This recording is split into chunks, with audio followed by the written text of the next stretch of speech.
we probably said this on here before, but I often use the 3 C's with a lot of wives that I'm meeting with. And I think that's even just helpful for them to have this mantra of remembering that I did not cause this, I cannot cure this, and I cannot control it. And that might be helpful. It might be scary in some ways too, that, oh my goodness, I don't have power over this thing. And yet to also know that I did not cause this. This is not because I wasn't enough.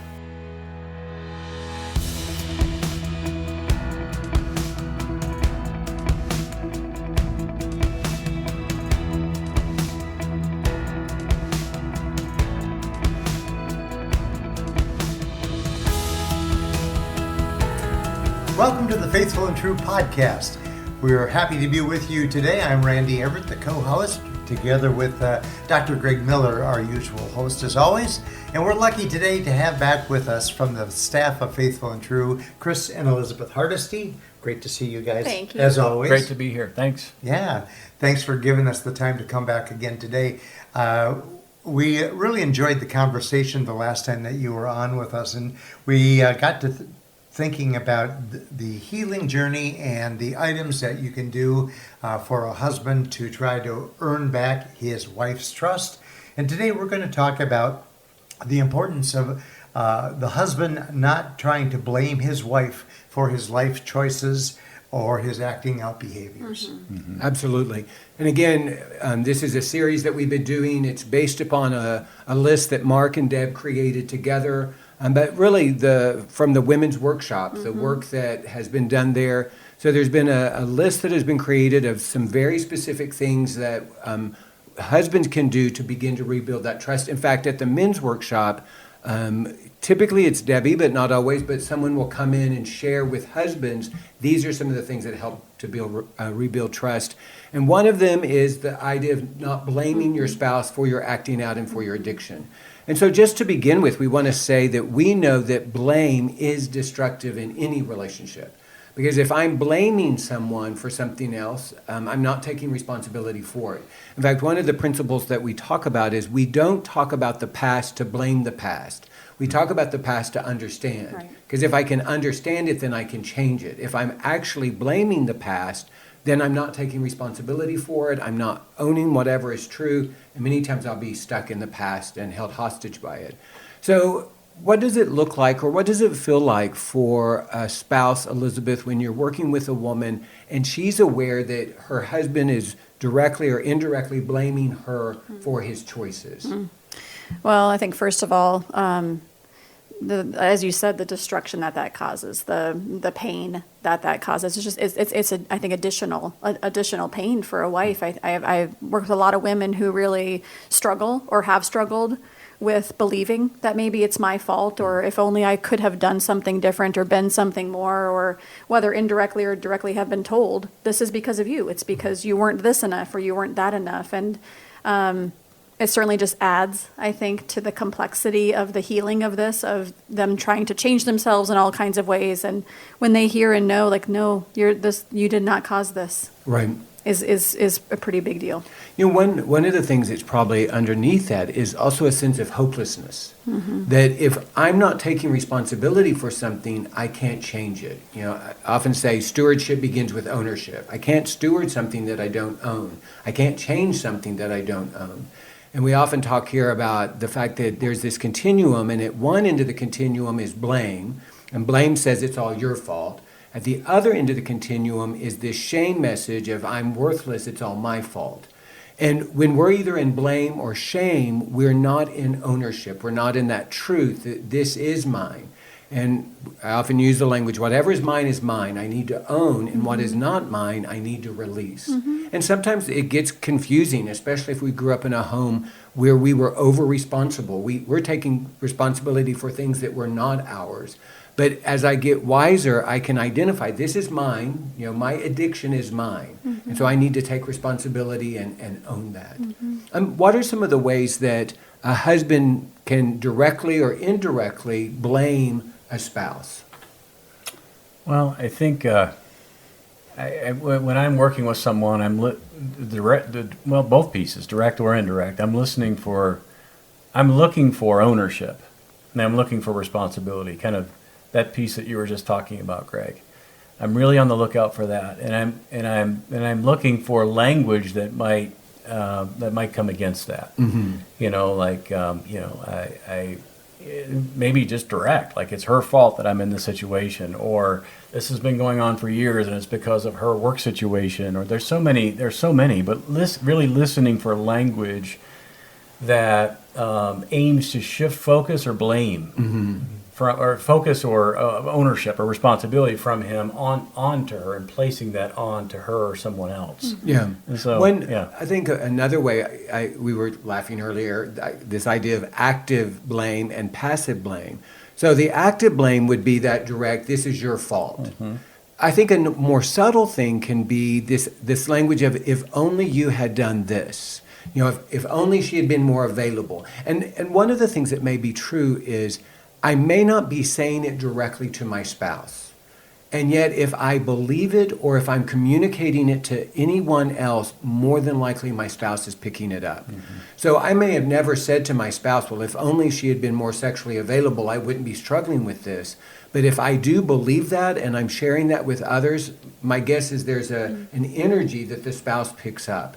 And for some women, it may be very confusing, because to their face, they're not being blamed, but the way that it's being discussed in his community, or the way that things are being unfolded, or maybe even the lack of progress, can be an indication that there's more of that subtle behind the scenes blame that can be occurring. Right, just the way that feels. I Right. think there's even just a sense of that. And I think it's just something that, you know, the husband may not even be fully aware of. It's even just for him to become more aware. We talked about awareness in the last podcast of what are some of those messages of blame, the undercurrents of justification that might be going on for me that might be more subtle. Yeah. And what are the being aware of why my motivation for saying things outside of, because I was just thinking about this concept of, I think we're pretty adept, even if we're not necessarily aware of it, or if it's not entirely like malicious, that if I say something to someone, it's going to get back to. I mean, we see this too with churches sometimes, where, you know, I'll go to a pastor, or I'll go to the elder board or something like that, and then there's a sense of, there's a transference of blame or something that Right. might come back to the wife. Yeah. You know, in some cases. Well, and I think, you know, one of the things we talk about is, you know, in your family growing up, what were the family rules? Well, if you grew up in a family where the family rule was to blame, well, you adopted that, and it's going to take effort to do it differently. And so what may be true is, again, it's not this huge conscious effort, but because in my family growing up, there wasn't a sense of ownership modeled. We're constantly looking for who else is responsible. It can't be our fault. be me, yeah. And so we're looking at something else, and it makes perfect sense if I'm fixated on the fact that my marriage wasn't what I wanted it to be, and that's why I struggle with sex addiction, or that's why I act out in this way, then the natural recourse is simply to blame because I'm doing everything I can to have the marriage I want. So if I don't have that marriage, it must be my spouse's fault. And again, it's not it's not true for everyone, but I do see in many of the women that come to our couples workshop, one of the things that they struggle with is a sense of over-responsibility.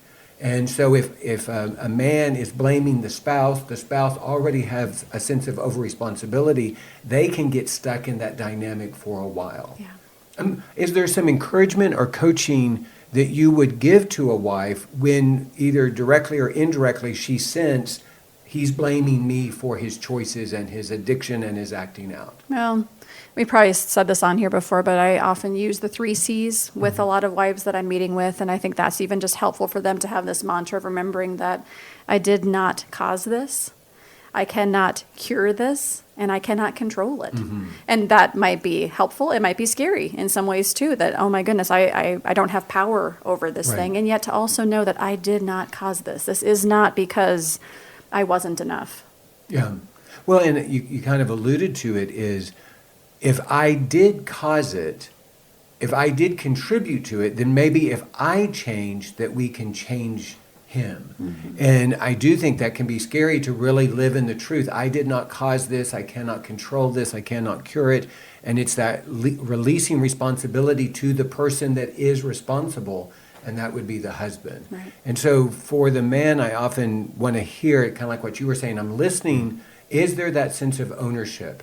And what we talk about is ownership is not just acknowledgement. That's the beginning part. But really, in order for there to be ownership, there is an acknowledgement piece. But then there's also, I'm creating a plan to change. And then the third piece is, and I'm implementing that plan. For a lot of couples, they get stuck because the husband is only able to do the first part of that, and that is the acknowledgement piece. They apologize a lot. They say they're sorry, but there's not change that's coming from that, which isn't true ownership. And so for the wife, one of the ways that maybe she gets freedom from that blame is when she hears clearly, not only does he acknowledge this issue, but he's also creating a plan to change, and she's experiencing that he's implementing that plan. Yes. Yes, not just words, but also the action behind it. Right. Chris, if you're working with a guy, and maybe he does have that pattern of blame, maybe that's an old family rule, are there some ways that you can encourage him or challenge him to begin that taking responsibility for his choices? Yeah, I think I often will go back. I'll start with just that blame shame continuum, concept that you started with, Greg, and maybe just even some education around blame and how hurtful it is, or how it can be, how hurtful it can be. I think too that this is another reason that groups are so powerful, because almost always, if there's a propensity to blame shift or to not take ownership, and again, this could be very old. This might be something that generally it is something that someone grew up with. Right. Inevitably, that will surface in group, and if you're in a good group, and a good group challenges one another and these kinds of things, and so I want him to get into a group and to get around men who are willing to look for that type of behavior and challenge that type of behavior. Right. One of the things that we do at the workshop is we have a tool that men use to tell their story. And I think one of the things that is helpful is when a man is able to look at the fullness of his story and his sexual history and development, he can begin to see this was in place before I even met my wife. And here at Faithful and True, when we do a full disclosure, we do it from the birth to the present. And one of the reasons we do it that way is we want clearly for it to be spoken in the coupleship that this predates the spouse, it predates that relationship, it predates that marriage. And I hope that in doing that, men can then begin to take responsibility for the choices. And one of the principles that we teach is early on in someone's life, sex addiction chose them. And then at some point they chose it back. And what I mean by that is for every man who's ever come through Faithful and True, at some point they were exposed to something sexual at a time they were ill-equipped or unable to navigate it. It became a powerful presence in their life. They responded physiologically. They responded with the neurochemicals. And so therefore, it came into their life at some point.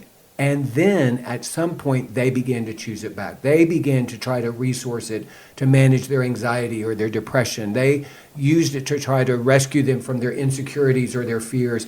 And it's important that we have grace with that little boy who was exposed to something sexual, and we take responsibility for all of the ways that we have chosen it back in the way that it's hurt other people in our lives. Yeah, as the two of you are talking, I'm just struck by the hope, the hope around all this. That when a man is being supported well in group and really learning how to come from a place of not being in that place of shame or blame, there is such empowerment. There's such hope. That there's agency. There's something that I can do to alter the course of things. It doesn't have, I'm not stuck. It doesn't have to just stay this way, that I'm the victim of the things my wife did or the victim of the things that my parents did. Now, maybe have I been victimized in some of those ways? Yes. And now I have choices of how I can take responsibility for this and steward this into the future. It's really hopeful. Well, and I think it's helpful for us when we are blaming others to see how that renders us impotent. Yeah. I'm powerless to change it if I'm not responsible for it. And it actually is empowering to take responsibility for those things that are yours. We alluded to this for the men, but I'm sure it's true for the women, that if a woman is stuck in a dynamic where she is being blamed, and maybe even her nature is to take that on, what is the role of her community in helping her to stay grounded in the truth? Yeah, well, I think just that, to stay grounded in the truth. I think sometimes it can be really helpful to say, hey, this is what I'm hearing, this is what I'm believing. Can I check this out with my supportive community and be able to, just what you said, to know what is mine to own? Is there any part of this that is mine to own and what isn't? Right. You know, where do I say, no, that's not mine. Yeah. That this predates me. I did not cause this. I am not going to take that on. Yeah. And I do think the lines get blurry and it's not easily discerned what is mine and what is not mine. And that's why community can be so helpful in helping us kind of separate those things out to see, okay, this is mine, this isn't mine. Yeah. I think another way that this blame shows up can be in the way a husband responds to his own recovery if a wife isn't fully supportive, or if a wife needs to take a step back. Because there can be this indirect sense, well, you're responsible for this. If you're responsible for my recovery, then you're also responsible for my addiction. So if you're not supportive of my recovery, that reinforces this idea that you are responsible for my addiction. I think if a man is able to continue recovery committed, no matter what his wife is doing, that's one of the ways that he can clearly communicate, I don't blame her for my choices. I don't blame her for my choices in the addiction, and I don't make her responsible for my choices in my recovery either. That I'm going to function because I want what is good for me and healing for me, and I hope that it will benefit my marriage. Yeah. Yeah. I was thinking, too, of some other ways that this might show up even in a session. I think I often I'll see a man continue to kind of bring take the conversation to the wife. The subject matter is the wife or the woman. You know, it's over and over again, and so it's just continuously trying to bring it back to him. You know, bring it back to you. You know, what is, and there's, it just takes a while sometimes to get to that place. You know, where he can Recognize himself. He can really recognize it for himself. We've talked a lot about verbal and what we hear, but there's also what we see as well. And so, kind of like the indirect, you know, the eye rolling, the sigh, you know, and we might see this. We could see this actually all three contexts. We could see it individually in a couple session, or even in group.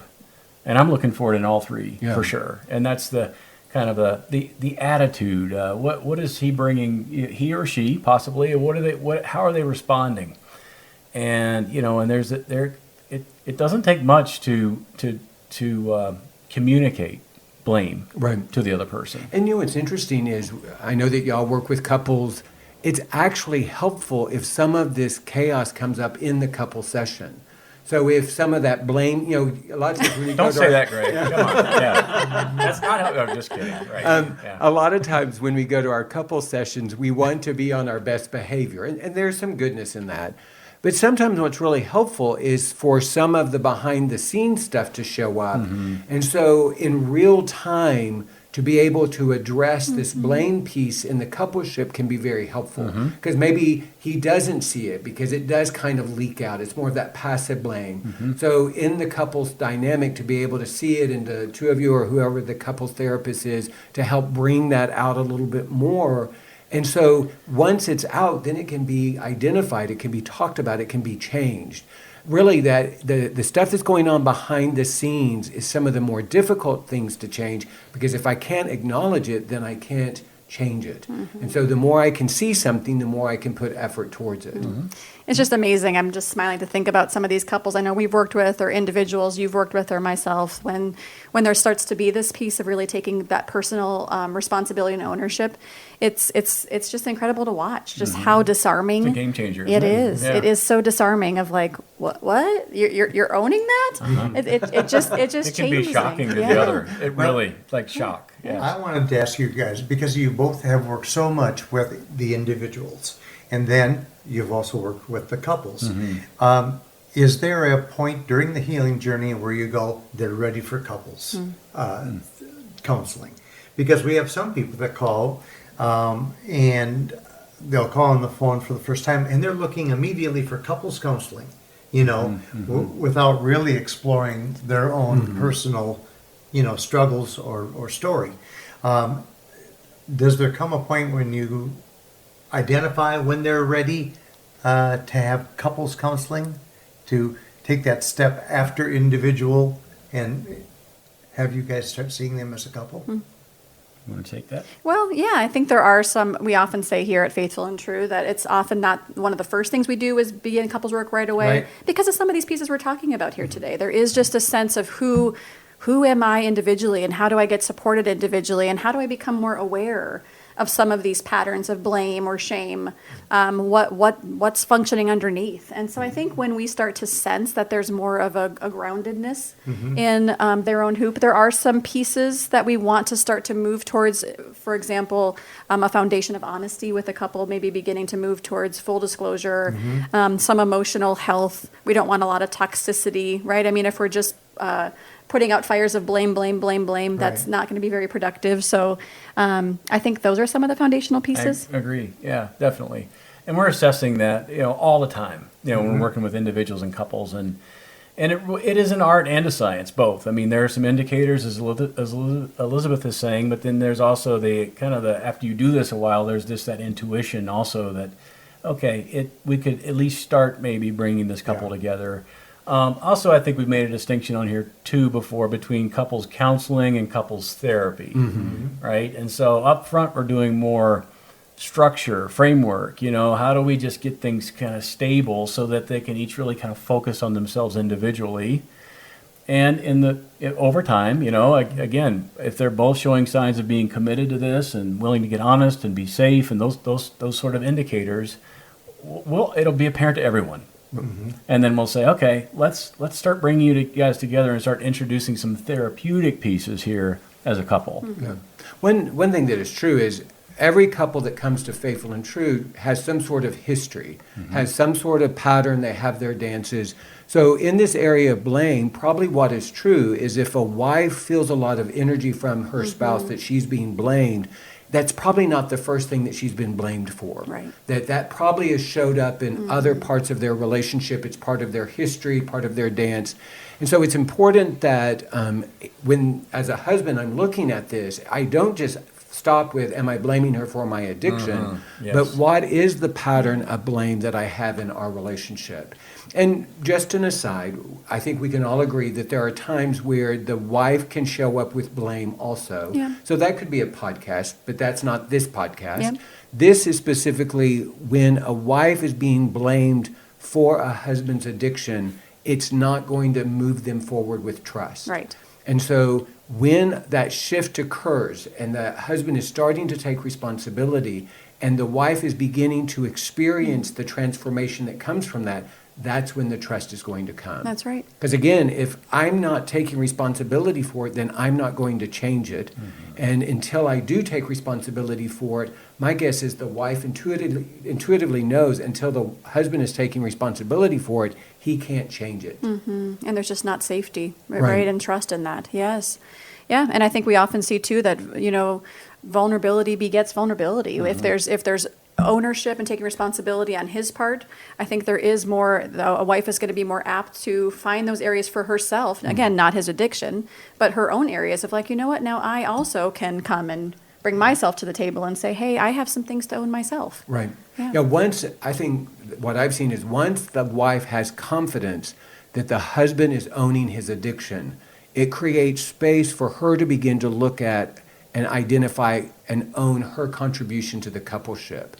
Another thing that can be true is maybe the husband isn't directing the blame at his wife, but he's blaming others. He's blaming his stress at work. He's blaming his boss. He's blaming his parents. He's blaming his past, whatever it is.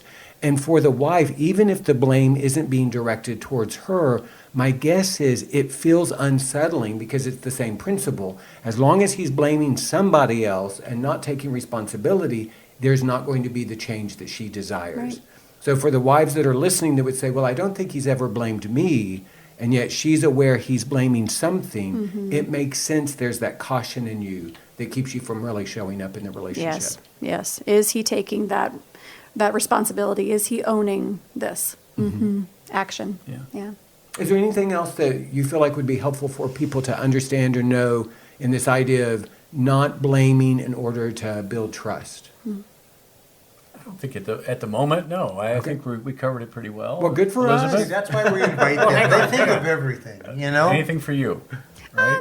I just think I think just being gentle, that this is all, it's not going to go perfectly. I think sometimes this is where we are here to support individuals in this process of what does it look like to take responsibility? What does it look like for a wife if she is feeling blamed? How does she respond to that without being reactive, but also not standing in a place where she's just receiving it? And so I think just knowing this too is a process. Right. The other thing I would say, we kind of alluded to this, if a man is aware that inside himself, he's never spoken it out loud, but he does have this blaming of others, or specifically in this case his wife, that he does bring it to his community. One of the things I often say is the role of community is to bring our survivor strategies there and let our survivor men show up so that wise men can speak truth to us. And so sometimes, I'm ashamed of my blame, so I hide it, but that just gives it more energy. Yeah. So one of the best things I can do to love my wife well is if I do blame her, I need to bring that to my community and let them speak truth, grace, love to me so that I can begin to experience healing. I can begin to understand where this comes from and what part of my story, where did I learn blame, and then start showing up in our relationship in a more honest way without blaming my spouse. Yeah, it's good.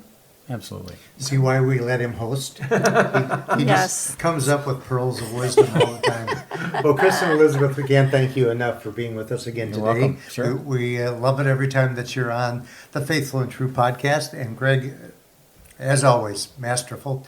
We'd also like to thank Aaron Wellman, our producer and engineer and man behind the camera.